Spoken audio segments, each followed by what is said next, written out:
अरब के सहरा में बनाया जाने वाला दुनिया का पहला सिटी जिसमें ना तो एयर पॉल्यूशन होगा ना ही नॉइस पॉल्यूशन। यहाँ 170 किलोमीटर तक जाने के लिए 20 मिनट लगेंगे और यहाँ हर चीज वॉकिंग डिस्टेंस पर रखी जाएगी। यहाँ दुनिया की हर आसाइश होगी। जी हाँ दोस्तों, जनवरी 2021 में सऊदी अरब के क्राउन प्रिंस मोहम्मद बिन सलमान ने अपने नए प्रोजेक्ट का ब्लूप्रिंट दिखाकर दुनिया को हैरान कर दिया।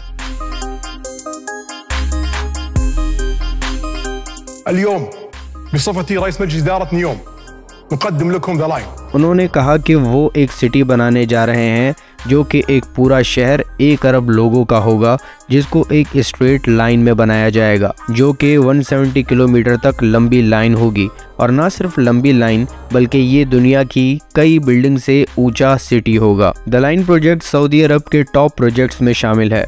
ऑयल से पहले सऊदी अरब की इकोनॉमी रिलीजियस टूरिज्म पर डिपेंड करती थी, मगर ऑयल निकलने के बाद सऊदी अरब की इकोनॉमी पूरी तरह यूं कहें 98% ऑयल पर डिपेंड कर रही है और सऊदी अरब सेकंड लार्जेस्ट ऑयल रिजर्व रखने वाला मुल्क है। मगर गल्फ कंट्रीज के पैरों तले जमीन तब निकली जब इनको ये मालूम हुआ कि ये ऑयल एक न एक दिन जमीन से खत्म हो जाएगा। इस बात से सऊदी अरबिया का शाहाना लाइफस्टाइल दांव पर लगा हुआ था। इसीलिए मोहम्मद बिन सलमान अपनी इकोनॉमी को ऑयल की डिपेंडेंसी से हटाने के लिए बड़े बड़े प्रोजेक्ट्स बनाने के मिशन पर लगे हुए हैं, जिनमें health care system, advance technologies, नई और जदीद इंडस्ट्रीज, और इन सब में ये द लाइन प्रोजेक्ट टॉप पर आता है, जिस प्रोजेक्ट ने पूरी दुनिया की अटेंशन अपनी तरफ की हुई है। और मोहम्मद बिन सलमान का मिशन है कि इस सिटी को 2030 से पहले कंप्लीट कर दिया जाए। Welcome back to the new video of the Unfolder. इस प्रोजेक्ट के लिए सऊदी गवर्नमेंट ने तबूक प्रोविंस में जमीन अलॉट कर दी है, जिस पर काम भरपूर तरीके से स्टार्ट हो चुका है। ये प्रोजेक्ट गल्फ ऑफ अकाबा और रेड सी के पास बनाया जा रहा है, क्योंकि इसके पास ही इजिप्ट का शर्म अल शेख लगता है, जो कि इस प्रोजेक्ट को कामयाब बनाने में एक बूस्ट साबित होगा, क्योंकि शर्म अल शेख इजिप्ट की टूरिज्म का एक बड़ा हिस्सा है। ये जगह इजिप्ट की दुनिया में सबसे पॉपुलर टूरिज्म प्लेस है। यहाँ 2 आइलैंड हैं, तेरान और सेनेफर, जिन पर सऊदी अरबिया और इजिप्ट का डिस्प्यूट जारी था, मगर इजिप्ट ने ये दोनों आइलैंड सऊदी अरब को दे दिए, जिसके बाद दोनों मुल्कों में दोस्ती का एक नया आगाज हुआ। और इसीलिए सऊदी अरब और इजिप्ट दोनों की गवर्नमेंट्स की तरफ से ये फैसला किया गया कि न्योम और शर्म अल शेख को एक ब्रिज से मिला के दोनों मुल्कों को आपस में कनेक्ट किया जाएगा, जिससे दोनों मुल्कों के दोनों प्रोजेक्ट्स को फायदा होगा। इस प्रोजेक्ट को अनाउंस करने से पहले ही मोहम्मद बिन सलमान इस पर काम स्टार्ट कर चुके थे। पहले फेज में न्योम बे पर काम तकरीबन मुकम्मल कर लिया गया है, जहां होटल्स और लग्जरी अपार्टमेंट्स बनाए गए हैं। और 2019 में ये एयरपोर्ट बनाया गया था, जो कि अभी मुकम्मल तो नहीं, मगर फिल वक्त ये कंस्ट्रक्शन टीम और इंजीनियर्स सऊदी अरबिया के शहर रियाद से न्योम तक लाने के लिए इस्तेमाल होता है। ये एयरपोर्ट कंप्लीट होने के बाद सऊदी के कैपिटल रियाद से डायरेक्ट फ्लाइट्स अलाउ कर सकेगा। 2019 में किंग सलमान ने इसका मॉडल पेश किया कि ये सिटी कैसी होगी और कैसे वर्क करेगी। इस सिटी को किंग सलमान ने सिटी ऑफ द फ्यूचर का नाम दिया है, जिसके 3 लेवल्स होंगे। पहले लेवल पर 0% पॉल्यूशन जोन होगा, जहां ना गाड़ियां चलेंगी ना ही रोड्स होंगे, क्योंकि ये सिटी 0 कार्बन बनाई जा रही है। और कहा यह जा रहा है कि इस शहर में रहने वालों को सऊदी पीपल नहीं बल्कि न्योमियंस कहा जाएगा। और इस सिटी का एक अलग कानून होगा, जिसके कानून में वो तमाम गुड्स बैन होंगी जो कार्बन डाइऑक्साइड का बायस बने। यहाँ सिर्फ और सिर्फ ग्रीन पार्क्स होंगे, पेड़ पौधे होंगे और सिर्फ फिजिकल एक्टिविटीज होंगी। इसका दूसरा लेवल सर्विस लेवल कहलाएगा, जहाँ गाड़ियाँ भी चलेंगी और शॉप्स भी होंगी, ऑफिसेज भी होंगे और मॉल्स भी। और इस पूरे प्रोजेक्ट का लोएस्ट लेवल इस पूरी सिटी का बैकबोन कहा जा रहा है। इस लेवल के जरिए 1 किलोमीटर से 170 किलोमीटर तक सिर्फ और सिर्फ 20 मिनट में पहुंचा जा सकेगा, क्योंकि इस लेवल पर दुनिया की एडवांस और पहली बार बनने वाली magnetic ultra high speed train होगी, जो शुरू में तो अपने टायर्स पर चलेगी, मगर अल्ट्रा हाई स्पीड की वजह से इसके टायर 4 इंच ऊपर उठ जाएंगे और ये ट्रेन हवा में ट्रेवल करेगी। दुनिया में मौजूद जदीद सिटीज भी इंडस्ट्रीज की वजह से बहुत ज्यादा पॉल्यूटेड है, मगर न्योम को सिर्फ और सिर्फ लोगों की सेहत को देखते हुए लोगों के लिए मुकम्मल आरामदेह बनाया जा रहा है। इस 170 किलोमीटर फैली सिटी में पूरी बिजली सोलर एनर्जी से आएगी, यानी जो ऑयल सऊदी अरब में 2050 में खत्म होगा वो इस सिटी में 2030 में ही ख़त्म हो जाएगा।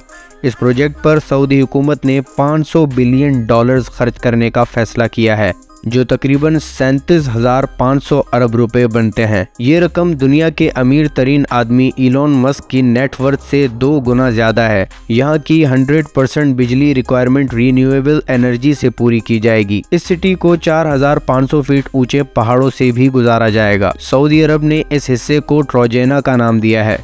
इस पूरे हिस्से के पहाड़ों को काटने के बजाय इसी की खूबसूरती को इस्तेमाल करके इस पर डेवलपमेंट की जाएगी, जहां एक vertical village, outdoor ski resort, mountain to mountain transport system, health care centre और लग्जरी एंटरटेनमेंट सेंटर बनाए जाएंगे। इस सिटी की लोकेशन इस अंदाज से रखी गई है कि यहाँ दुनिया की 40% पॉपुलेशन सिर्फ 4 घंटे में पहुँच सकती है और मोहम्मद बिन सलमान का टारगेट यहाँ 2052 तक 1 अरब से ज्यादा पॉपुलेशन अट्रैक्ट करना है। द लाइन सिटी के प्रोजेक्ट का एक बड़ा हिस्सा, जिसको फिलहाल सीक्रेट रखा गया है, वो है नियोम का सबसे बड़ा पार्क, जहां सऊदी किंगडम के महलात हैं और बाकी कुछ रॉयल फैमिली के मेंबर्स के लग्जरी विलास बनाए गए हैं। इसमें एक गोल्फ क्लब और 2 प्राइवेट आइलैंड्स भी हैं।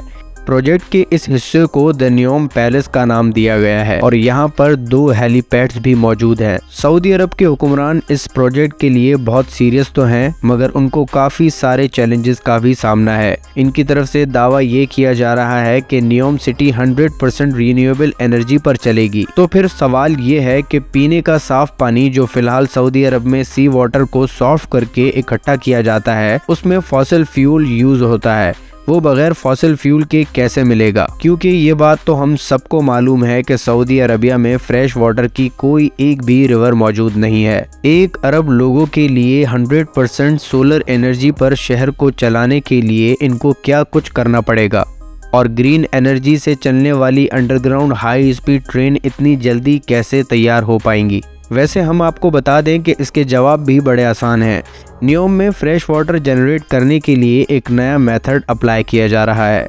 ग्लास से बना एक बहुत बड़ा ग्लोब तैयार किया जा रहा है, जिसको वाटर से भरा जाएगा। सोलर मिरर्स के जरिए ग्लास ग्लोब को गर्म किया जाएगा और जब अंदर का पानी गर्म होकर स्टीम और वाटर वेपर्स में कन्वर्ट होगा तो उसको बाहर निकाल लिया जाएगा। नियोम के वाटर के सीईओ का मानना है कि इस तरीके से 5 करोड़ लीटर वाटर प्रोड्यूस किया जा सकेगा। रिवर ऑस्मोसिस और डिसैलिनेशन के प्रोसेस से जहां इस वाटर की 1000 लीटर की कीमत $1 बनती है, वहीं ये कॉस्ट सोलर डोम में 62% कम होकर 1000 लीटर पर 0.38 सेंट्स रह जाएगी। अब बात करते हैं एनर्जी सेक्टर की। इस शहर की इलेक्ट्रिसिटी इस्तेमाल करने के लिए 100% रिन्यूएबल सोर्स को इस्तेमाल किया जाएगा। सऊदी अरब में क्योंकि ज्यादा गर्मी रहती है और ज्यादा गर्मी में हवा भी तेज चलती है और सोलर पैनल्स भी प्रॉपर वर्क करते हैं, इसलिए यहाँ विंड टरबाइंस और सोलर पैनल्स के जरिए ऐसे प्लांट्स लगाए जाएंगे जो पानी और विंड को इलेक्ट्रोमैग्नेटिक सेल्स के जरिए ग्रीन अमोनिया में कन्वर्ट करेंगे,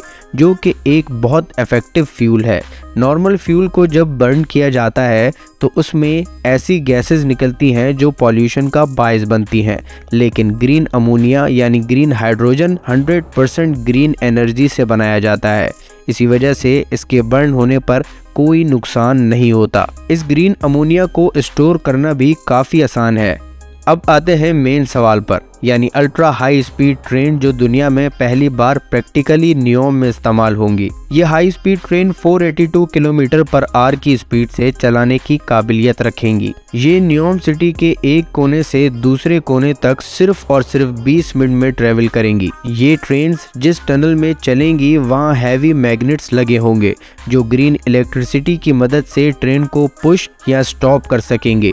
साथ ही साथ ये ट्रेन स्टार्ट में तो व्हील्स पर चलेगी, लेकिन स्पीड अप होने के बाद इसके व्हील्स जमीन से 4 इंच ऊपर उठ जाएंगे और मैग्नेटिक फोर्स पर फ्लाई करती हुई ये ट्रेन कम इलेक्ट्रिसिटी कंज्यूम करते हुए ज्यादा फास्ट चलेगी। इस द लाइन प्रोजेक्ट को स्ट्रेट लाइन की तरह इसीलिए रखा गया है कि अल्ट्रा हाई स्पीड ट्रेन को सफर के दौरान टर्न करने के लिए स्लो ना होना पड़े। काफी एक्सपर्ट्स का मानना है कि इस लेवल की एडवांस सिटी को 2030 तक बनाना पॉसिबल ही नहीं है। उम्मीद है आप हमारी इस छोटी सी कोशिश को लाइक और शेयर जरूर करेंगे। मिलते हैं आपसे एक नई वीडियो में।